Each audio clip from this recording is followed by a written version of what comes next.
You're watching Global Trade This Week with Pete Mento and Doug Draper.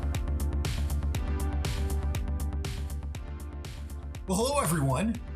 And if you didn't get to enjoy the beautiful dulcet tones of Keenan saying, "You're watching Global Trade This Week," I will back up that claim by letting you know that you are, in fact, watching Global Trade This Week. I am Pete Mento, and with me, nearly as always, except when I don't show up and Keenan has to get in there for me, is the, I don't even know how to put it, the MVP, the varsity, the keep going, first ballot Hall of Famer of this show, Doug Draper. Doug, how you doing, pal? I am doing great. I'm doing great. Short, fun week this week. It's Thanksgiving, man. Thanksgiving. Yeah, but in this industry, it seems like it doesn't work out that way for us. Like I'm speaking at an event today. Wednesday is, for those of us that do cargo security, we're going to be calling everybody, making sure everything's locked up, make sure that you've got extra security going around, because these long weekends are just a great opportunity for theft. So I don't know, man. I haven't really gotten to enjoy a long holiday weekend in a while, pal. Yeah. Well, it's kind of the norm in our industry, right? Yes. At some point, somebody we touch is working on a Friday after Thanksgiving or up until 9 p.m. on the day before or the weekend or whatever. I think in our industry, it's just par for the course. You take them as you can get them as far as the holidays. Well, dig this, Doug. I work for a company that was founded in Canada, and many of my counterparts are in Canada. And people were asking me if I could make meetings on Thursday. And, there's that moment where you're like, oh yeah, they had their Thanksgiving a couple of weeks ago. And I didn't care about theirs, and I would have probably sent them something too, and they probably don't care about mine. So that is perfectly fair. So I just reminded them, and then it was all good. But Doug, I will definitely be telling my assembled loved ones that I'm thankful for you on Thanksgiving and this show. Keenan, definitely thankful for Cap Logistics, and certainly thankful for the opportunity to sling it yet again on another episode. Yeah. With that being said, Doug, why don't you light this candle? I will light it. And it is a good topic for global trade, right? The world does not revolve around the United States of America, as some of us may think, or not some of us, but some of those listening. But I'm kind of getting mixed messages in the Airfreight racket nowadays, Pete. I wouldn't say every day, but there's a lot of times where one article talks about how these companies are expanding, the steamship lines are buying assets and opening up their own air freight divisions. And then like literally the next day, potentially even the same industry blast, there's a whole nother article about other companies that are contracting on their air freight. And I'm not sure which one to believe, right? Some are pulling back, some are moving forward. Asset providers and freight forwarders and the users of those services and the ones that resell. It's striking to me because like MSC Air Cargo has moved up their start date for their services. They're rolling out their air freight service. Amazon Air expects to expand into the Boston Manchester Airport area, not Logan, but an airport just north of there. Right down the road from you, buddy. Yeah. Expansion. MSC Carrier expansion. Pittsburgh Airport, $44 million on an air cargo facility. Toronto, you'll have to ask your Canadian buddies up there. They're flipping some office space into cargo space. Korean Air, BA, British Airways, Aeromex, they're all resuming schedules that they took down over COVID. And then this one's kind of funny. Boeing predicts that there'll be 60% more freighters needed in 2041. Now, where the 2041 came from, I'm not really sure, but that is a long time out to make some type of judgment and call like that. And, they make airplanes, so I'm sure it's beneficial for them to make a statement. But then there was an article talked about financial results of air freight are crumbling, and they don't expect those to get back in line until 2025. FedEx is dumping about 40 flights. People are concerned that air freight continues to deflate on the global economy. So it's weird. I don't know how to figure it out, Pete, because some are growing, some are contracting, and one of them is going to get it wrong. I'm just not sure, which one that would be. So my forward lean is, who do we believe, or is it simply a case of spinning the data to make one side's narrative, have the data fit the narrative? And my take, and I said this a while back on a couple of shows ago, I think there is going to be overcapacity in 2023. And I think we're going to have a lot of articles about these companies hedging their bets, pulling back, assets are going to be grounded, things of that nature. You can always park an airplane to take things out of market. But anyway, I don't have a strong take one way or another, but if I had the lean, Pete, I think there's going to be overcapacity, which we spoke about in the past, specifically in 2023. So I don't know. What do you think? What's your take on that? I don't have a good answer, Doug. So, when I got your topics, I was on the train on the way down here, and I was on the phone with an old salt in the industry. And I asked him his opinion, and he also said, I don't know. It was weird because I've been pretty emphatic that I think that air freight it's a pretty good bet for the next few years, mostly because of the e-commerce associated with it. Just a lot of the things that people want right now they're not going to move ocean freight. They're going to end up moving the air freight because of either the delicate nature of it and the expediency required and the security concerns. So that was kind of where my head was going. But this friend of mine said, think about two other things while you're at it. There's a lot of economic indicators right now that are pointing towards automotive manufacturing ramping back up again. So the availability of new automotive, and that has a lot to do with the availability of certain technologies that were just hard to find in the supply chain. So I think that there's going to be a lot of air freight in use in things like heavy industry, certainly automotive, the aerospace industry itself, where there should be a ramping up of that. And then as far as airports go, you always want to build an infrastructure in a faulting economy, right? So that's when things are cheaper. But with all of the inflation that we're seeing right now, probably not the case, and money's not cheap. So a lot of times you would say to people, of course, Pearson is going to, increase Toronto Airport. Of course, we're going to expand the runway in Logan now that things are quieter. Of course, we're going to have a cargo output in Manchester because people are going to want to make an investment. It's not necessarily a great time to make investments.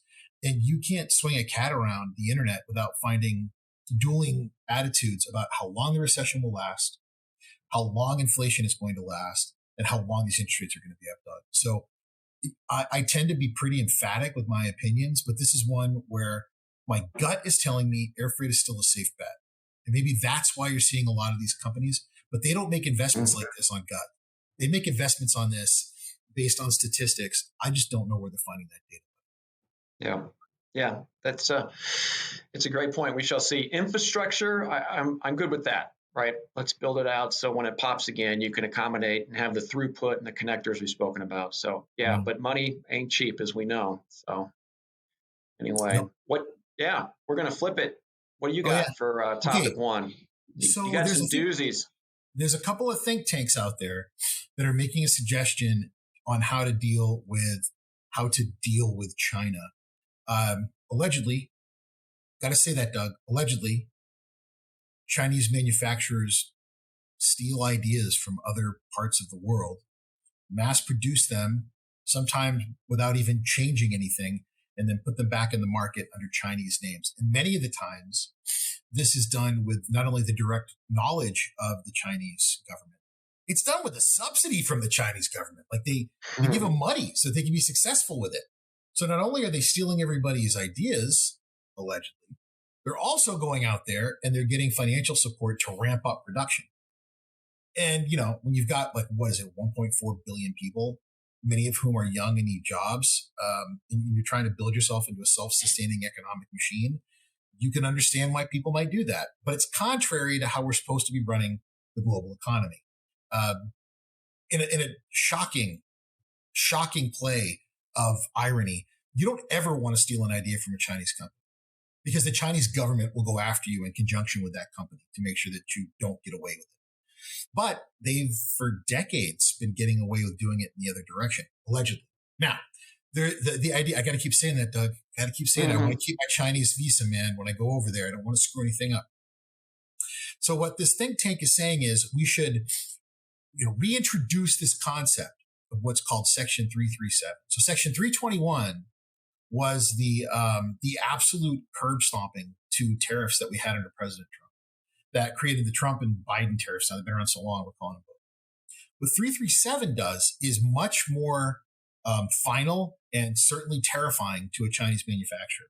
What it says is if the U.S. government has proof, beyond reason to believe, but has proof that a foreign company, and it was really written particularly to the Chinese, has stolen intellectual property, has gone after marketing rights, is doing counterfeits, they'll ban the import of that product from China, and not just that particular company, all products from China, banning that particular type of item from coming into this country from China.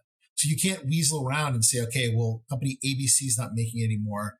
Company LMNO is going to make it right now, and find some way to get under the 337. This is this is like the neutron bomb of sections. This is pretty ugly. And it's like everything else that the USTR has. They'll make the rules on whether or not something qualifies, and they'll set it up so the president wins. I don't believe that President Biden would go that far with China. He's trying very hard to build a bridge. But I think that a President DeSantis definitely would. And I think we're all pretty confident saying that a President Trump would probably, like, day one, just start writing orders. So it's fascinating to think that we're at that point now with the Chinese. We're talking about banning entire blocks of production of particular products because of our fear. And where would it be, Doug? Aerospace, biomedical, pharma, certainly automotive, consumer electronics. The list goes on. Yeah, it's interesting. The one thing that gives me a little bit of pause on that thing is that you were showing, size of a bread basket, right? So what if the domestic and the U.S. manufacturers need that one piece, right? Hey, I'm doing my part here. I'm making stuff. I brought jobs back. We got a great team here, but I need 2 or 3 pieces from China. I can't find them anywhere else, and I need that to keep my jobs, keep my company open. So I could see that being problematic.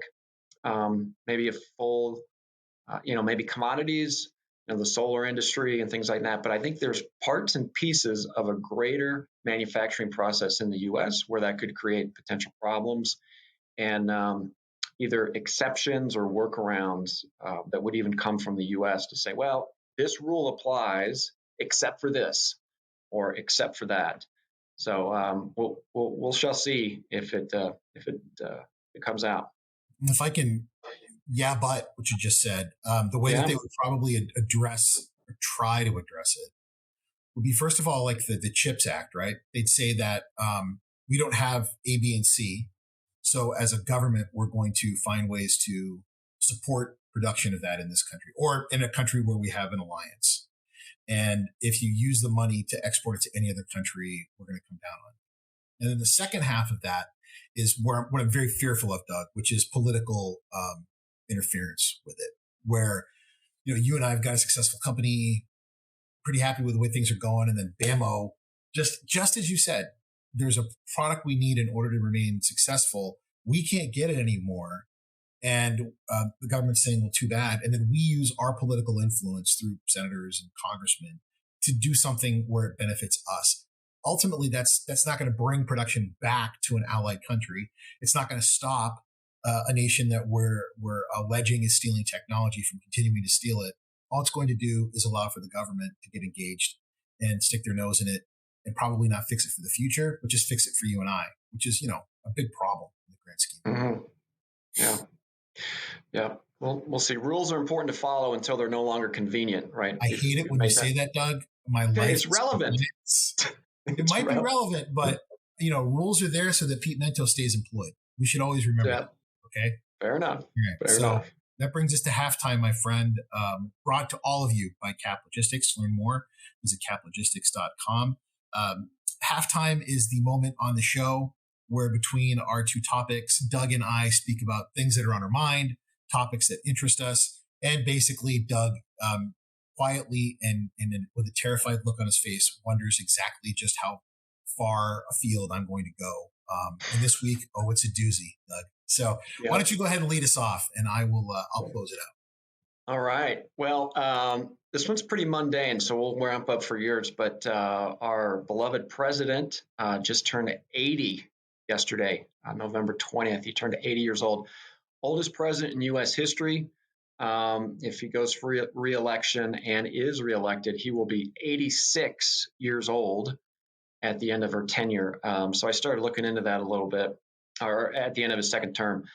And the octogenarians, which are people in their 80s, the workforce that comprises that decade has grown substantially since the 1940s, right? So back in 1980, I'm sorry, there's two things.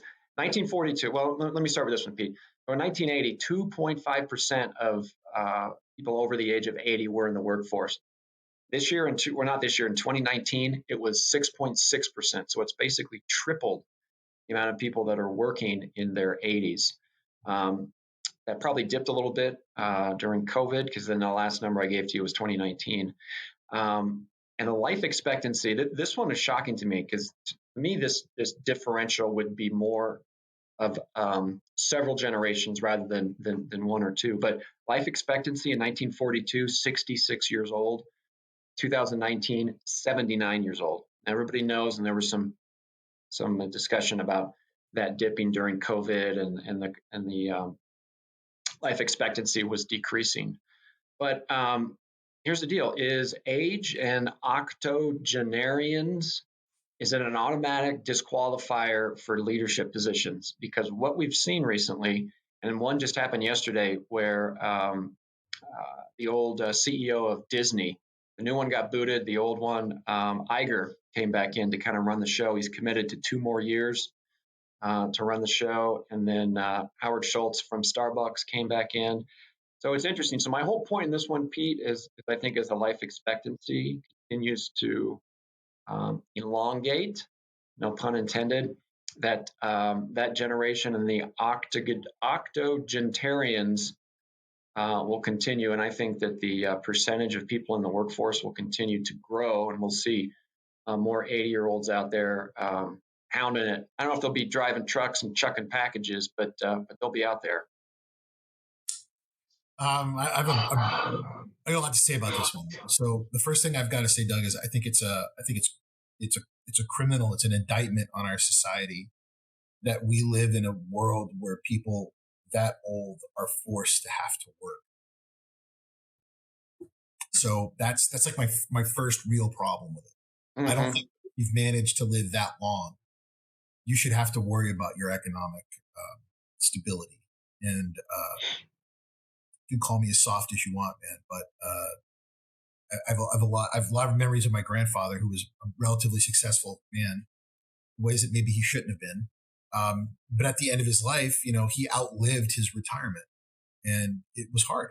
So that scares me. And then second of all, in a lot of other countries, older people live with their families as they get older. Mm-hmm. I want you to even consider for a moment you living with and being taken care of by one of your children. I'm pretty sure that both of my daughters look me up, but my boys would be like, you can go in the garage and just die. Right? But the other half of it is really a question of competency, and I don't think that being old should ever disqualify someone from having a job. I regularly have conversations with people in this industry who are deep into their 80s, that have all of their faculties, that I rely on for insights, guidance, and wisdom. Now, do I think that being president when you're 86 is a pretty cool situation to be in? Maybe it is for him, but I don't want to. The height of stress for me when I'm that age should be, what color liquor am I drinking today? and what direction am I going to walk toward the sun? Because that just seems like way too much stress for me. Yeah. Yeah. It's, my dad is 84 years old and he still works. And Wow. it's kind of, it's kind of a Joe job and everything, but he fell down, he had an accident, had to go in the hospital, and he was wanting to get out in order to go back to work. And I'm like, that's crazy. It's crazy. And he doesn't need to work. He wants to work. So I think that there's quite a bit in that generation that may fit in that category. Well, think about all the farmers, that they worked till the day they died. Ranchers, fishermen's another one. Like, I know a lot of guys that were on the boat when they died because they were just like, first of all, I don't want to die around my wife. She'll find something. And the second reason was it's their life, man. I don't know how useful they were on the boat, but they were happy there. So let them go where they're happy, man. Yeah. It's a tough topic because I don't believe that someone ever outlives their usefulness. And I don't want to believe that we can't find a place for wisdom and leadership. I think all of us could use a little coaching. So, yeah. Well, going from a tough topic to a very relevant topic for all Americans on Thursday is yours, Pete. So I'll roll the red carpet out. You just let it rip. Yeah, bud. Well, speaking of old people at dinner, old people in your life, I think one of my favorite things about mass holidays, like Christmas dinners, Easter lunches, Thanksgiving, is getting a bunch of people together who clearly are going to argue. So definitely the case in my family, whether it's back in Texas where we have the teetotaling Southern Baptists that the smell of liquor on my breath will get me banished to the garage, or if it's in my own family where the entire spectrum of political thought exists at any given time, there's going to be some arguments. So here's Crazy Uncle Pete's simple guide to dealing with holiday meals. Number one, get drunk, stay drunk. Unless you can't do that, unless you've got an issue, right? But I think you need to just go into this, maybe, letting everyone know you're on. You're not to be messed with because you're not going to make any sense anyway. Like, why would you want to have what should be a rational conversation with someone who is starting at the starting line is probably going to be irrational? Number two, you need to set the tone early, Doug. So as soon as I sit down to dinner, I make sure that any conversations that we don't want to have need to happen right away. And I'm going to make them unbearably ugly. I'm going to say things I probably don't even agree with just to set the tone and make everyone else so embarrassed and so outraged that we just finish the meal in silence. Number three, I'd like to remind all of you that being in a family is a vocation and we're supposed to love these people. But it's okay. It's okay to not go to family dinners if you just know it's going to be awful. Bruce Lee said it best. Muhammad Ali had a piece of it. The best way not to get punched in the face is not to be there in the first place. So if you know that you and your 80-something-year-old grandpa are going to have a real problem with whatever new political issues come up, maybe hit Applebee's for Thanksgiving this year or go to a friend's house. You won't have to cook, and odds are there won't be any blood flying. You have to go find grandpa's dentures after your right hook.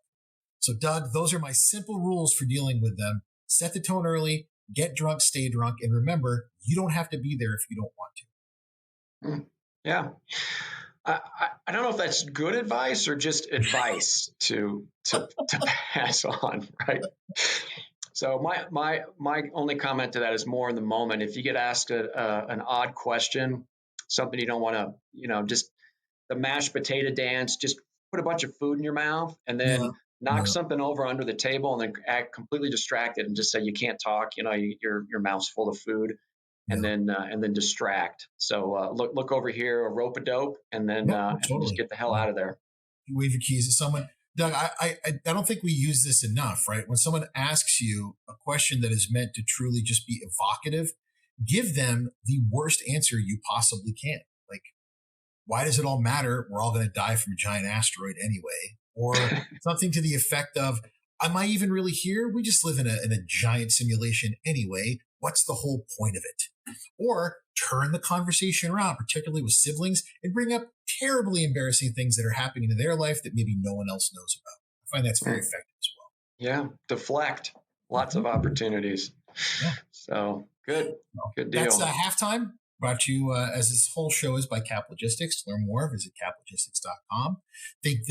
We thank very much for helping us for making this show happen. And thank Keaton as well for his increasingly better and better, week over week, more and more competent job at. He produced the hell out of that last show, Doug. All the videos and everything. That was incredibly good. It was and with good. that, Doug, why don't you give us number 2? All right. So this one, the topic has reared its ugly head again post midterms. Talks about a rail strike. And the bottom line of this one, Pete, will there be a rail strike in December? And the answer to that is no, there will not. So a quick recap. There's 12 unions that support the rail industry. It's about 115,000 people. Each one of those 12 unions has to vote and approve. So it's not just a one vote and you're done. And I think the media spins that a little bit, that they think that, they dumb it down for people like myself. Made a lot of attention. A couple of them said it was okay. A couple of unions. It all went away. The midterms came and went, and now it's on the forefront again. So here's the deal. You got the Railway Act from like 1926, I believe. If there is a rail strike, it's going to cripple commerce and create chaos in the supply chain. People don't realize that energy and commodity-based, industries, parcel, LTL, full truckload, intermodal, all these boxes moving around. You can see them on the rail lines as they go. There's so much that moves on the rail that it would be crippling. And the Railway Act, this was written in 1926. I want you to think that I just said it in 1920 or 2022 because it still applies. It says, to avoid work stoppages that threaten to substantially interrupt interstate commerce to a degree such as to deprive any section of the country essential transportation services, commodities. So basically, you could write that in 2022. So here's the deal. Congress, because of that act, can avoid a strike by extending the quote unquote cooling off period. I would refer to that as kicking the can approach. Just kick it down there and let's define what exactly is the cooling off period and how long does it last. Congress can set that up and define those parameters. There's no barriers around it. Or they can simply impose a specific contract on the union workforce. So they can either mandate or they can just elongate the discussion process. So, Pete, there will be no strike. It will get some media attention. Congress will probably extend the cooling off period, giving more time to figure out the nuances of the contracts for all 12 unions. And by Christmas time, it'll all be behind us. There will not be any additional service interruptions, and we'll go about our business in 2023. Doug, hope is not a strategy. So I'm going to look at this from a hope perspective. What is the point of threatening strikes if you don't do them? So we'll start with that, right?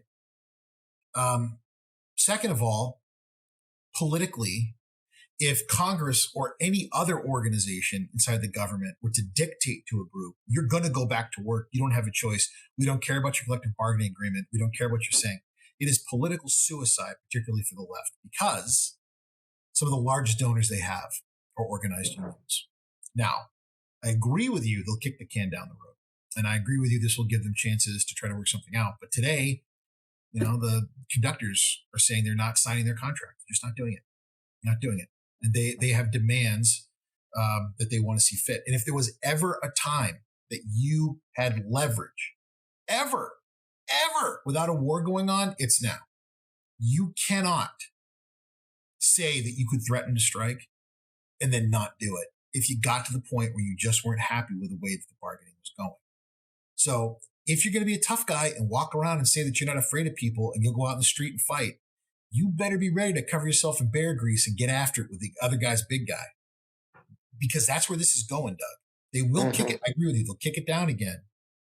But if they get pushed into something because they're worried about government interaction, they'll never have leverage ever again.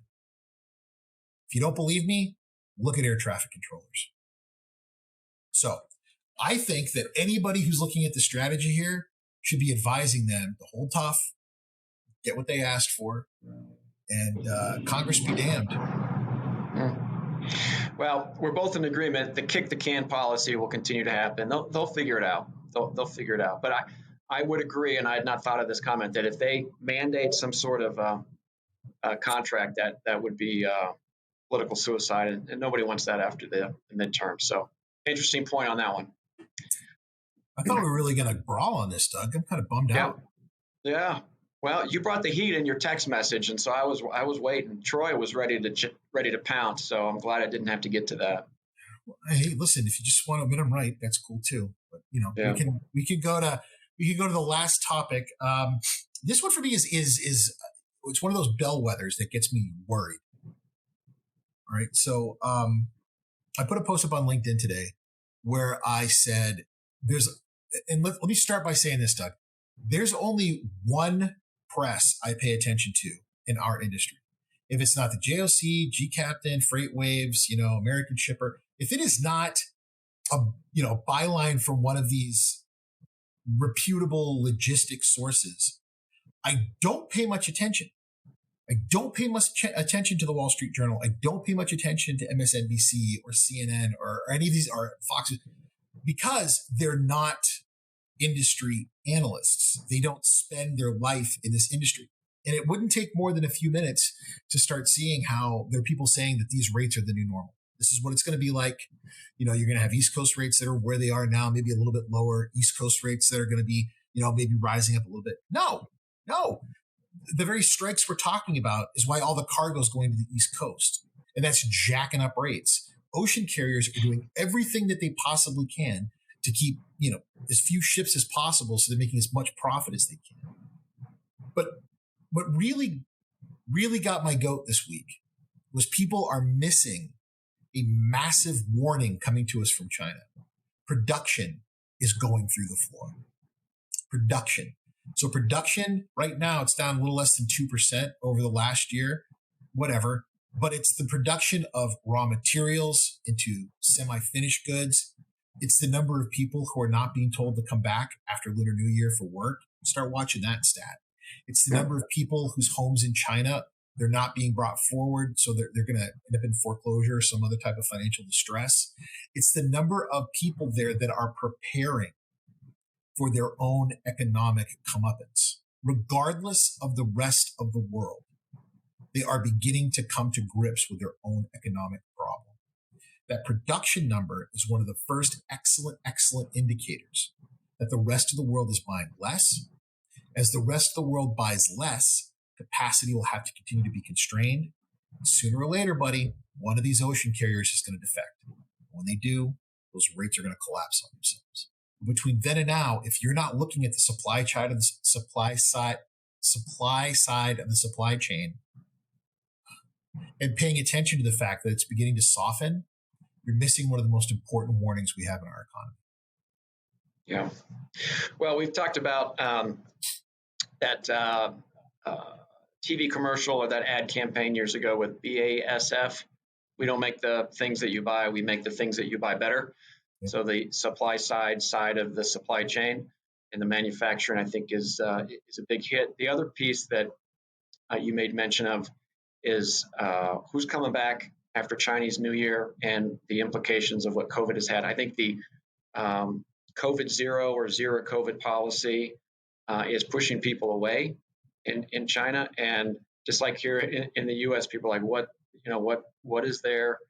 Not what is there in life, but reassessing what's important and reprioritizing, and coming back and potentially being locked up into a dorm room of your massive production plant at Foxconn or something of that nature is not interesting, and a lot of people aren't going to come back. So I think there's a couple different things that are in play, but the Chinese, the CPI is definitely something to keep an eye on.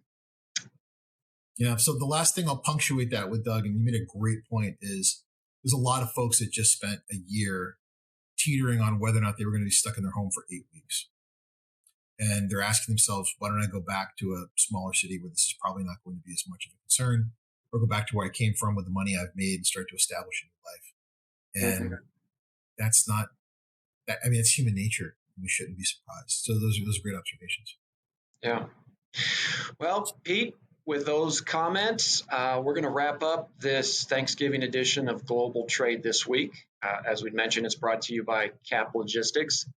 And I don't know if our audience knows, but Keenan is the voiceover on the intro of the show. And before I met him and heard that voice, I was picturing this like 6'6", 300-pound, massive human. And Keenan's not quite at that level, but for those of you who didn't know, Keenan does the overflow. And he also produces a show, and he also works for Cap Logistics, which gives us the platform to talk about what we do, Pete. So I want to thank you for always jumping on and your tips on Thanksgiving dinner. We'll have to see how that pans out for us all. Go ugly early, guys. Go ugly early. Yeah, I love it.